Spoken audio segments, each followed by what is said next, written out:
ये वाकई में काफी बढ़िया क्वेश्चन था। देखो, हमें दो स्टेटमेंट दी गई है यहाँ पे। स्टेटमेंट 1 के अंदर हमें दिया गया एक ऑर्गेनिक मॉलिक्यूल है, ठीक है। वो कह रहा है will undergo alkaline hydrolysis at faster rate than this molecule. हमें दो मॉलिक्यूल दिए हैं, तो पहले हम लोग इस वाले मॉलिक्यूल की बात करते हैं। देखो जरा, पहली चीज, ये अल्टीमेटली एक सब्स्टिट्यूशन का क्वेश्चन है ना।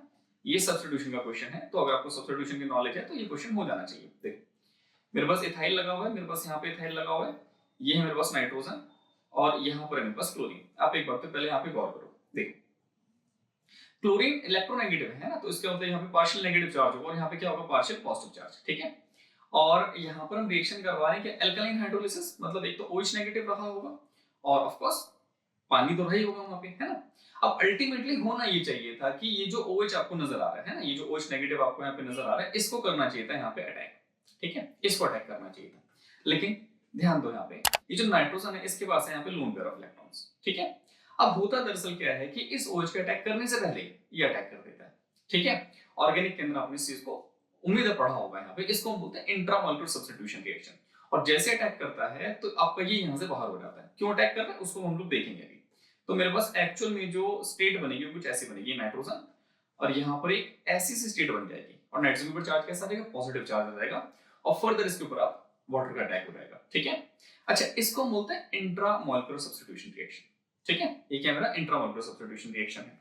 अच्छा, एक बार मैं सेकंड केस की बात कर लेता हूँ, फिर हम लोग इस पे दोबारा आएंगे। देखो, ET इथाइल है, यहाँ पर मेरे पास CH, और फिर ये क्लोरीन, अगेन सेम चीज, यहाँ पार्शियल पॉजिटिव चार्ज, यहाँ पे पार्शियल नेगेटिव चार्ज, ये कार्बन रहा होगा मेरे पास यहाँ पे, ठीक है। सेम चीज हमें यहाँ पर भी करनी थी।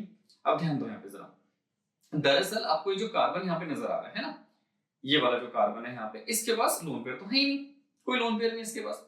अब लोन पेयर है नहीं तो इसका मतलब ये अटैक कर ही नहीं सकता है। तो अल्टीमेटली बाहर से OH को आके क्या करना पड़ेगा, अटैक करना पड़ेगा। एक बहुत सिंपल सी चीज है, एक चीज जो पहले से वहां प्रेजेंट है, बहुत नजदीक प्रेजेंट है, तो ऑब्वियस बात है वो बहुत ज्यादा फास्ट अटैक कर सकती है एज कंपेयर टू दूसरी स्पीशीज जो कि बाहर से अटैक करने वाली है, ठीक है। तो ये वाला जो रिएक्शन है इसको हम बोलते हैं SN-NGP रिएक्शन। शायद अब आपको ध्यान आया, नेबरिंग ग्रुप पार्टिसिपेशन जिसको हम लोग बोलते हैं यहाँ पे, ठीक है ना।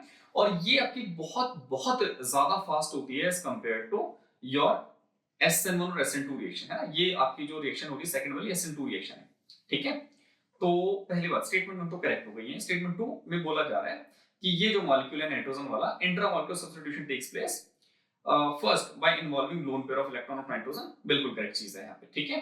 तो इसका मतलब स्टेटमेंट 1 तो करेक्ट है ही हमारे पास यहाँ पे, और स्टेटमेंट 2 भी क्या है, करेक्ट है। तो ऑप्शन क्या हो जाएगा, ऑप्शन नंबर बी यहाँ पे करेक्ट हो जाएगा हमारे पास।